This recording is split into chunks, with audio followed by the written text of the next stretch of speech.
समस्त भूमंडल के कण में विराजमान 20वीं सदी के महान संतों महर्षि देही परमहंस जी महाराज के पावन युगल चरणों में कोटि कोटि सहस्र नमन। मंच पर विराजमान हमारे वियोगित अति अनुभवी महान पुरुष लक्ष्मी बाबा, हमारे सहमित्र समझिए या हमारे गायक महोदय समझिए उमेश बाबू, ये हमारे मुन्ना बाबू ना, ये हमारे साथ में आने वाले हैं सुबोध बाबा। सबों के आत्मस्वरूप परमात्मा को मेरा बार बार नमन। सत्संग स्थल पर उपस्थित सदात्माओं, सज्जनों, माताओं एवं भक्तिमती बहनों,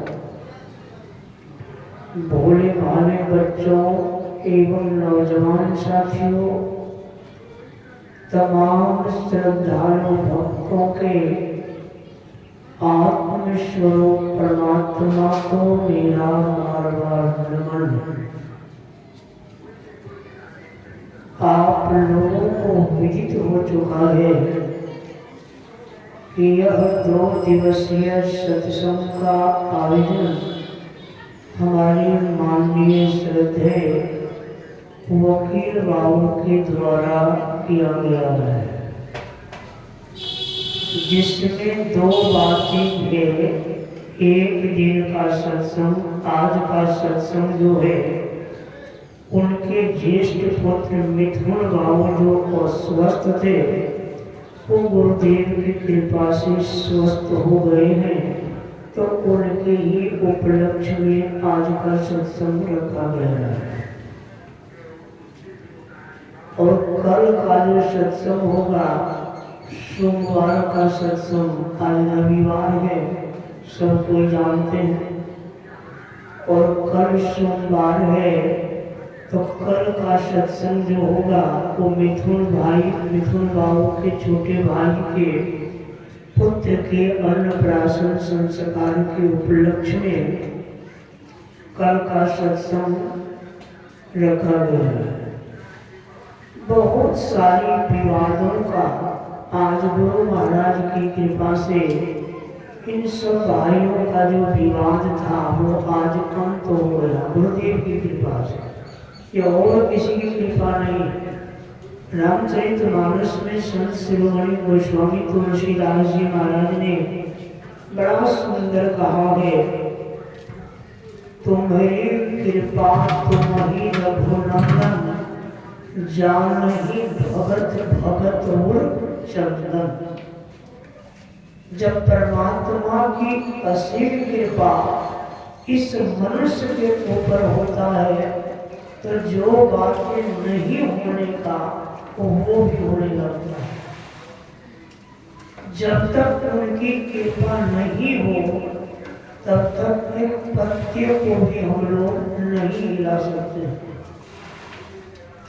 सुने होंगे आप लोग महाभारत के प्रसंग में, मैं याद दिला देता हूँ। थोड़ा सा वहाँ दूसरी पर कुछ कपड़ा डालो, वहाँ पर तो कोई बांध करके दे दो, वहाँ के ऊपर डालना, यही सूत्री बांध करके दे दो तो कपड़ा।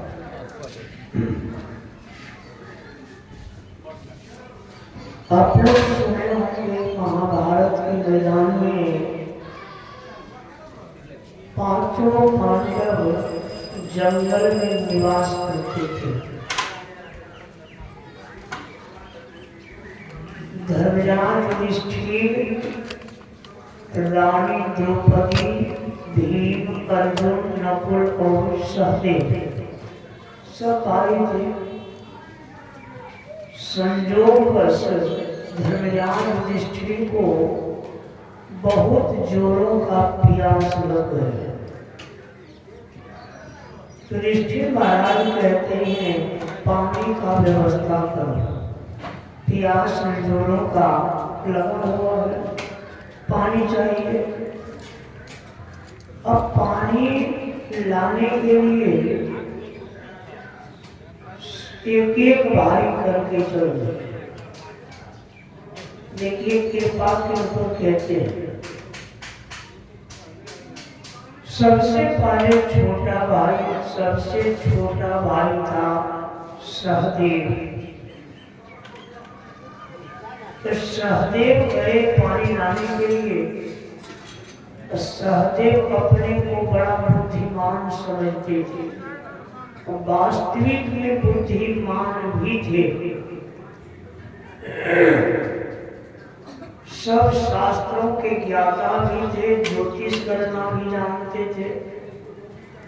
लेकिन जब गए यहाँ से पानी लाने के लिए सरोवर के तट पर, तो करते क्या है, पहले सोचा कि पानी मिलेगा कहाँ, तो वृक्ष के ऊपर चढ़ करके देखा तो डोरी में बगुले की उड़ने की दर्शन दिखाई दिया। तो जब बगुला को देखा तो सोचा जब बगुला उड़ता है तो पानी अवश्य वहाँ होगा। सहदेव पहुँच गया। सहदेव जब पहुँचते हैं पानी लेने के लिए सरोवर के तट पर, वहाँ साक्षात धर्मराज ही यक्ष के रूप में बैठा हुआ था। जैसे पानी के तट पर पहुँचते हैं तो आकाशवाणी होती है, ठहरो। पानी पीने से पहले मेरे प्रश्नों का उत्तर दो। तो जैसे कहा कि मेरे प्रश्नों का उत्तर दो, तो रामचरितमानस में नारद जी ने गरुड़ जी को बताया था। जब गरुड़ जी ने नारद जी से पूछा कि मैं मोह के चक्कर में पड़ गया हूँ, प्रभु के प्रति मुझे भ्रम हो गया है, तो नारद जी ने कहा कि जो ज्ञानी कर चित अपहरही अपरियायी विमोह मन करही। काहे गुरु जी, जो ज्ञानियों के भी मन को हर लेता है। ज्ञानी भी समय पर अज्ञानी हो जाते हैं। उस प्रभु की कृपा जब बिगड़ जाती है तो ज्ञानी का भी बुद्धि बदल जाता। जो काम नहीं कर लेता वही काम मनुष्य करने लगता है। विचार करें क्या करते हैं। तो वहां सहदेव ने उन यक्ष की बातों को नहीं माना।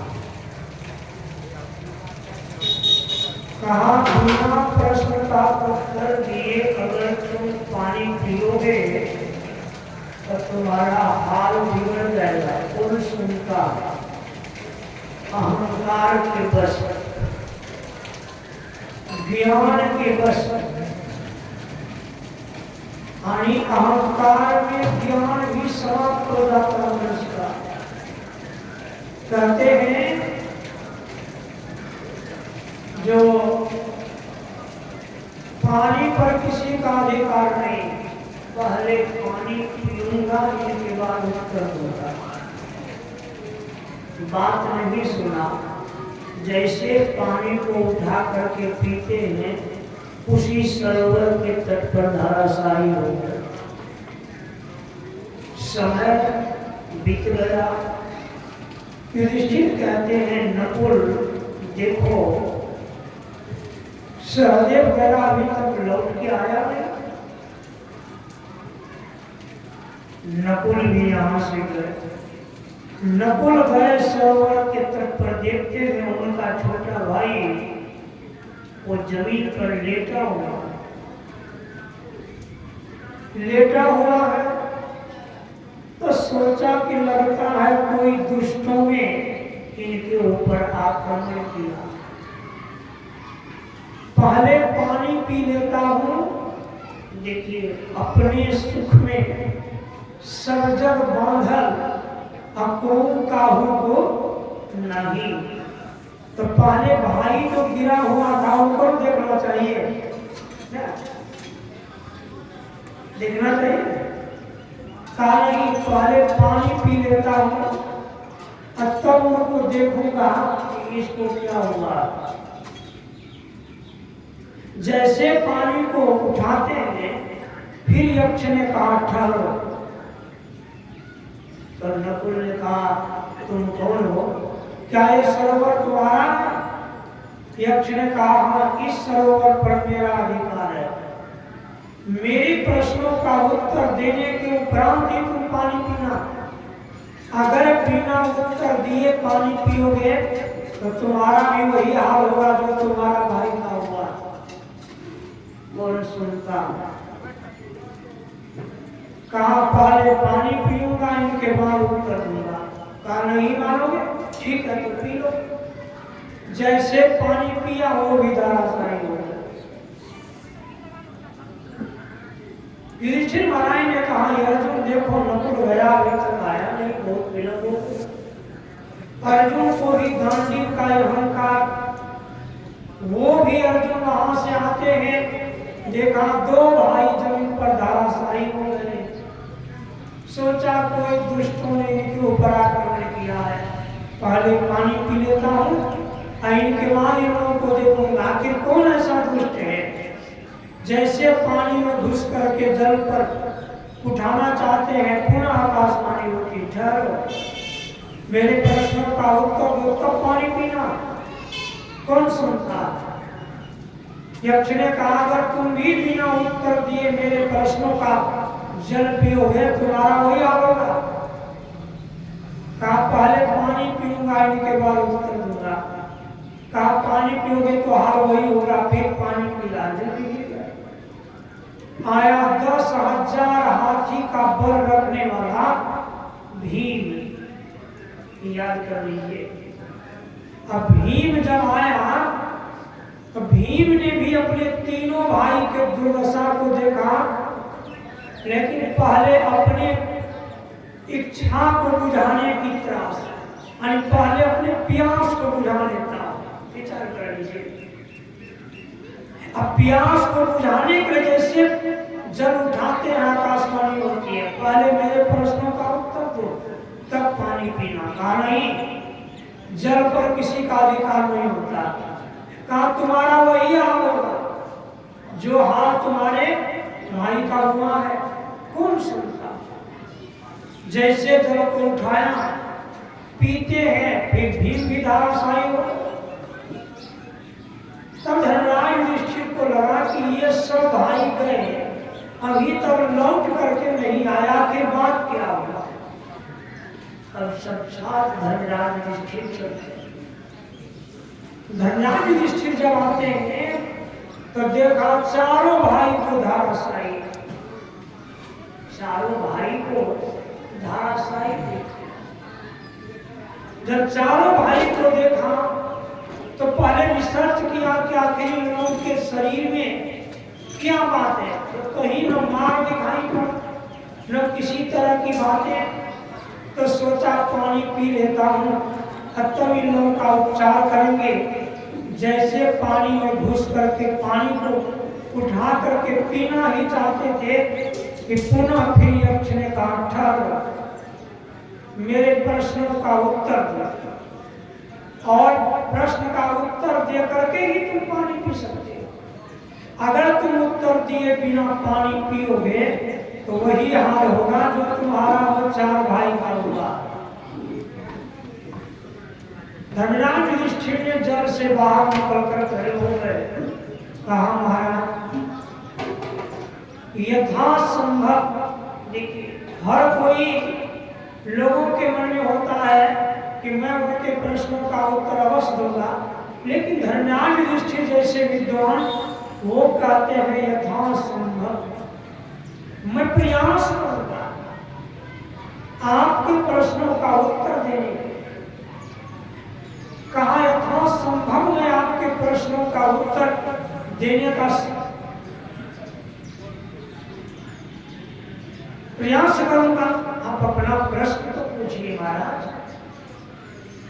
यक्ष ने कहा, सबसे पहला प्रश्न यक्ष ने पूछा कि पृथ्वी से भारी कौन होता है।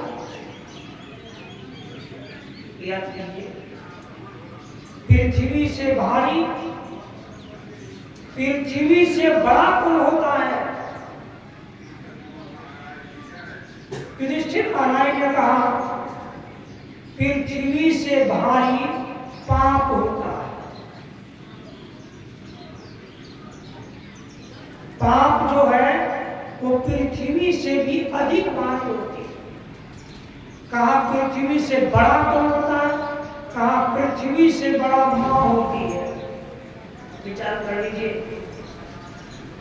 जब पृथ्वी से भारी मां होती है और जब मां का सम्मान लोग नहीं करे तब, जब मां और पिता का सम्मान जो व्यक्ति नहीं करे वो मनुष्य कहलाने के योग्य है कि नहीं।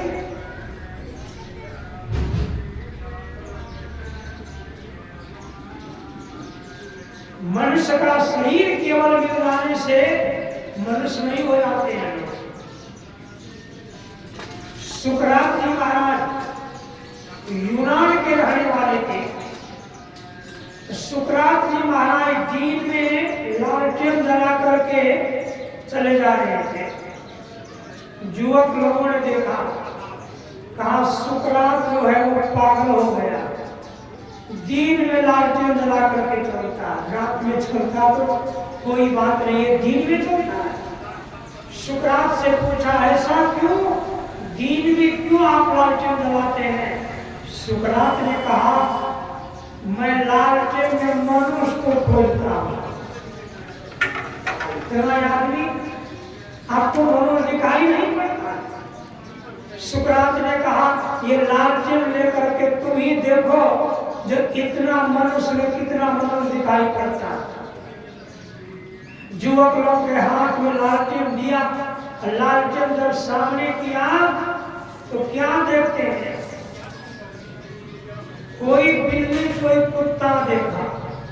विचार कर लीजिए, एक महरम हुए मुसलमान, उन्होंने बड़ा सुंदर कहा, कोई सफा देखा दिल का जैसे सांप निकलता बिल का। कोई बिल्ली कोई कुत्ता देखा, याद कीजिए, कहा किसी को बिल्ली और किसी को कुत्ता, किसी को सियार। तो जो मनुष्य शरीर में बिल्ली वाला जीव कहीं आ जाएंगे, कुत्ता वाला जीव आ जाएंगे, तो उनका संस्कार कैसा होगा? मनुष्य वाला होगा कि नहीं? याद कीजिए, बड़ा सा उपमा देखिए। एक महात्मा जी के कुटिया में एक बालिका थी, महात्मा जी की सुपुत्री। वो देखने में बड़ी कुरूपणी थी, काली कुरूपी थी, दूसरी सबरी मैया समझ लीजिए। लेकिन वो महात्मा जी के आश्रम में रह करके आध्यात्मिक विद्या में परिपक्व हो गई थी। जब वो बालिकाएं विवाह करने की योग्य हो गई, तो महात्मा जी के मन में होने लगा कि हमारी पुत्री तो विवाह करने की योग्य हो गई है, अब इसकी विवाह कैसे किया जाए। वो कुरूपणी से कोई विवाह करने के लिए तैयार नहीं होता था। एक दिन महात्मा जी बड़े चिंतित में बैठे हुए थे। उनकी पुत्री आती है, वो तो अध्यात्म विद्या में परिपक्व हो गई थी, अनिमा गरिमा लघिमा और काट ईशित विशत्व को प्राप्त कर चुकी थी। उन्होंने देखती है कि मेरे पिताजी बड़ी चिंतित हैं। कहा पिताजी आप बहुत चिंतित हैं, क्या बात है? कहा तुम्हारी विवाह जो है वो मुझे बड़ा चिंतित कर रहा है, तुम्हारी विवाह कैसे हो? वो बालिकाएं कहती है विवाह करने की इच्छा तो हमारा में होना चाहिए पिताजी, आप क्यों चिंतित हो रहे हैं? देखिए आप मत चिंता हुई कीजिए। महात्मा जी चले गए। उस महात्मा जी के कुटिया में 3 जानवर रहता था, एक बिल्ली, एक कुत्ता, एक बंदर। बिल्ली, कुत्ता और बंदर इतना प्रेम भाव में रहता था कि एक जगह भोजन करते थे।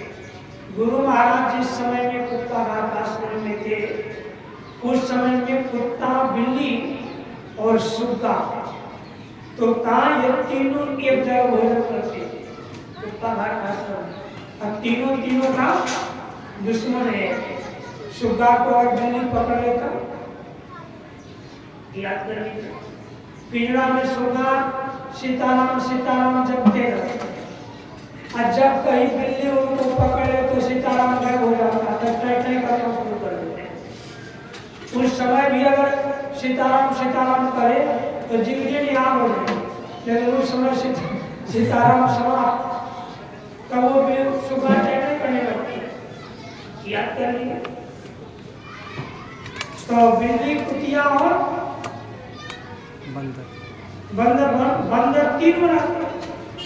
वो बालिका क्या करती है, कमंडल से पानी लेकर मंत्रावृत्ति करके तीनों के ऊपर छिड़क देती है, बिल्ली, कुतिया और बनरनी।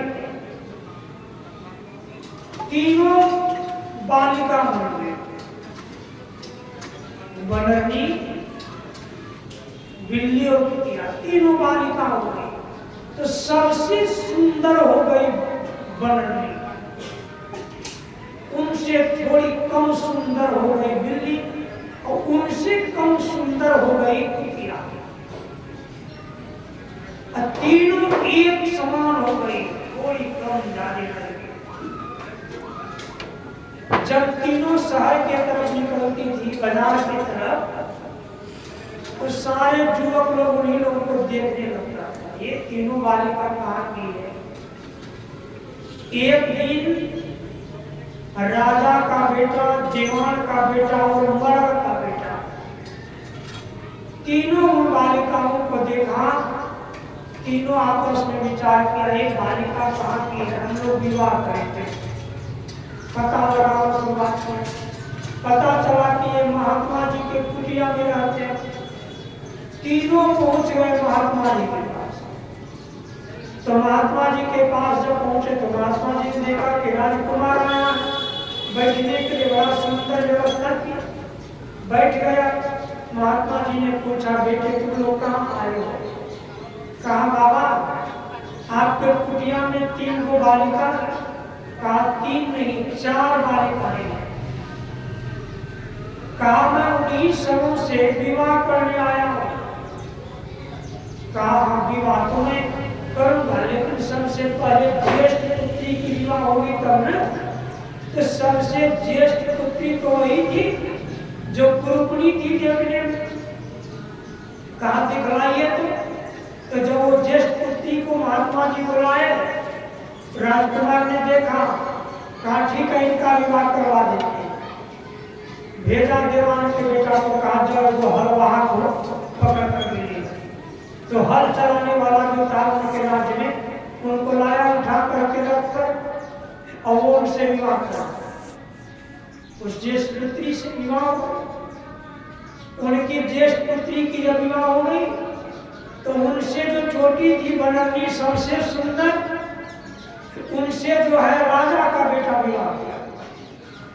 और उनसे कम सुंदरी जो थी बिल्ली, उनसे किया मरड़ का बेटा विवाह। और उनसे जो कम सुंदरी थी कुतिया, उनसे देवान का बेटा कर लिया।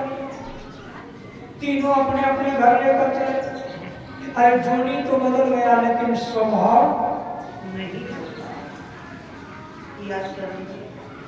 बनर्जी से बालिका बन गई, बिल्ली से बालिका बन गई, कुतिया से बालिका बन गई, लेकिन स्वभाव नहीं बदला।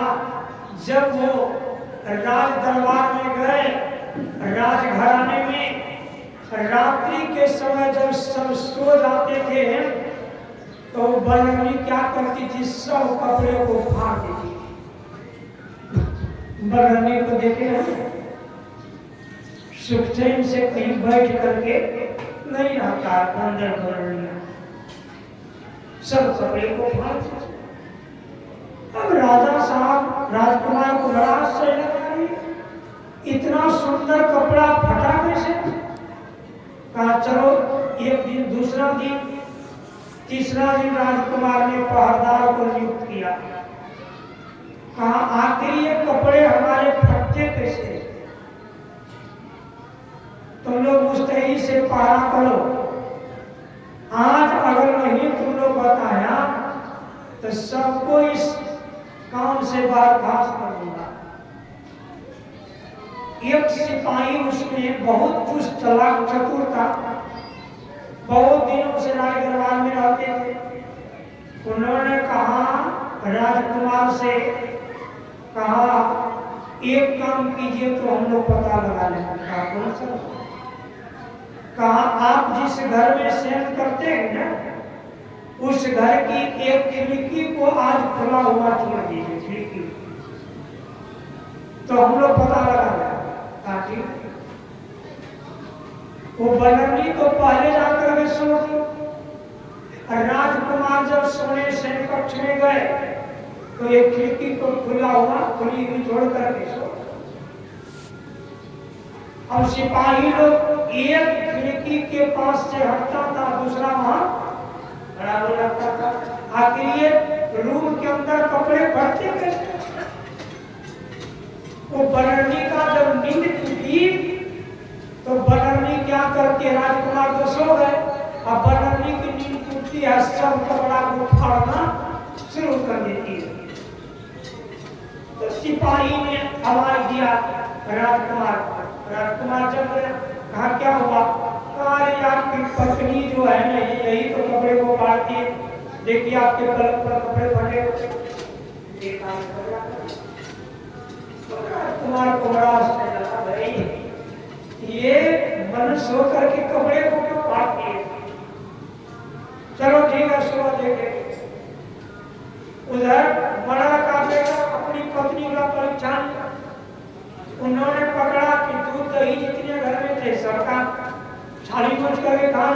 सुना देती थी, बिल्ली का संस्कार देखते। उधर देवान के घर में तो दीप जलता था, उस दीप को कुतिया चढ़ जाती थी। सबने अपने अपने पत्नी की गलती को पकड़ा,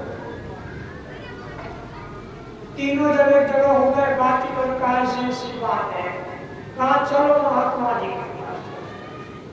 यहाँ से फिर तीनों महात्मा जी के पास।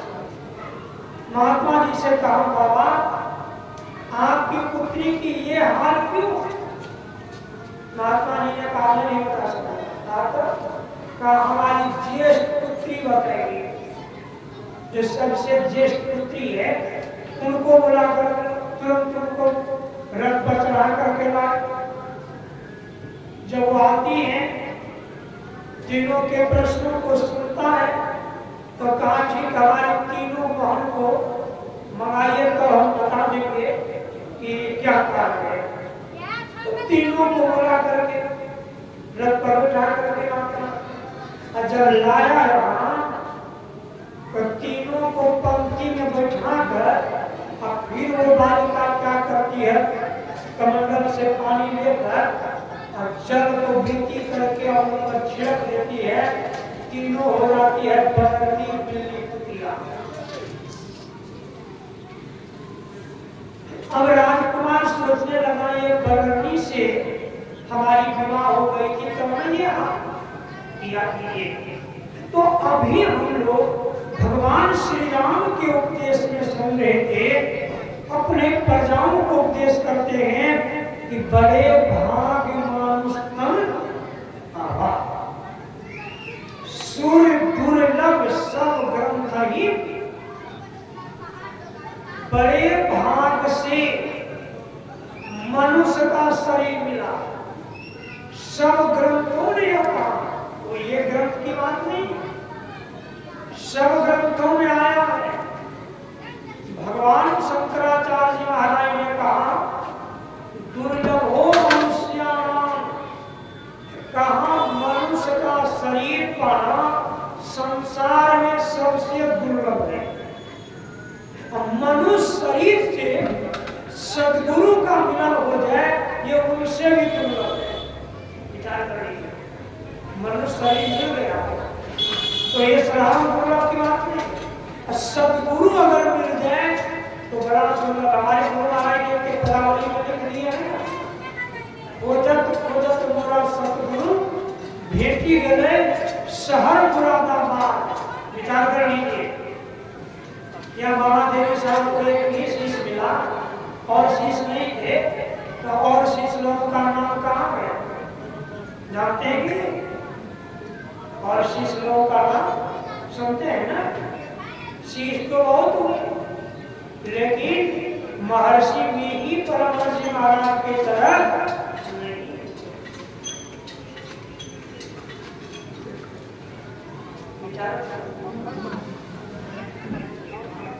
इसलिए बंधुओं सतगुरु का मिलन उनसे भी दूर है। और मनुष्य शरीर जब मिल जाए तो मनुष्य शरीर से हम लोग इसको महान कैसे बनाएंगे? जिनको बनाने के लिए हम लोग सुन रहे थे, बड़े भाग मानुष तन पावा, सूर्य दुर्लभ सब ग्रंथ नहीं पावा, साधन धाम मोक्ष कर द्वारा पाइन जेगी परलोक सवारा। ये मनुष्य का शरीर क्या है? ये साधन का धाम है। जिस तरह हम लोग रानीगंज से फार्मेशन जाते हैं तो इस बीच का साधन, बहुत साधन है। कोई मोटरसाइकिल से जाते हैं, कोई 4 चक्के से जाते हैं, कोई भाड़ा देकर के जाते हैं, कोई टेम्पो से जाते हैं, कोई पैदल भी जा सकते हैं। ये कोई बड़ी बात नहीं है, अभी ना साधन हो गया है। नहीं तो पहले लोग पैदल ही जाते थे, बैलगाड़ी से जाते थे, विचार कर लीजिए, घोड़ा से जाते थे। ये साधन तो हम लोगों को मोक्ष प्राप्त करने का साधन क्या है? ये मनुष्य शरीर जो है ये मोक्ष प्राप्ति करने का साधन है। इसी शरीर से हम मोक्ष की प्राप्ति कर सकते हैं, और शरीर से होने वाला नहीं है। ये मनुष्य का शरीर के बारे में बाइबल में ईसा मसीह ने कहा man is the crown of creation, कहा ये मनुष्य का शरीर जो है ये सृष्टि का सिरमौर है। 84 लाख योनि में जितने जीव हैं उनका सिरमौर है मनुष्य का शरीर। अब मनुष्य शरीर का सिरमौर क्या है? तो कहा character is the crown of life, कहा मनुष्य शरीर का सिरमौर उनका चरित्र है। कोई कवि ने बड़ा सुंदर कहा, गिरी से गिरी पर जो गिरे तो बिगड़े जन्म एक।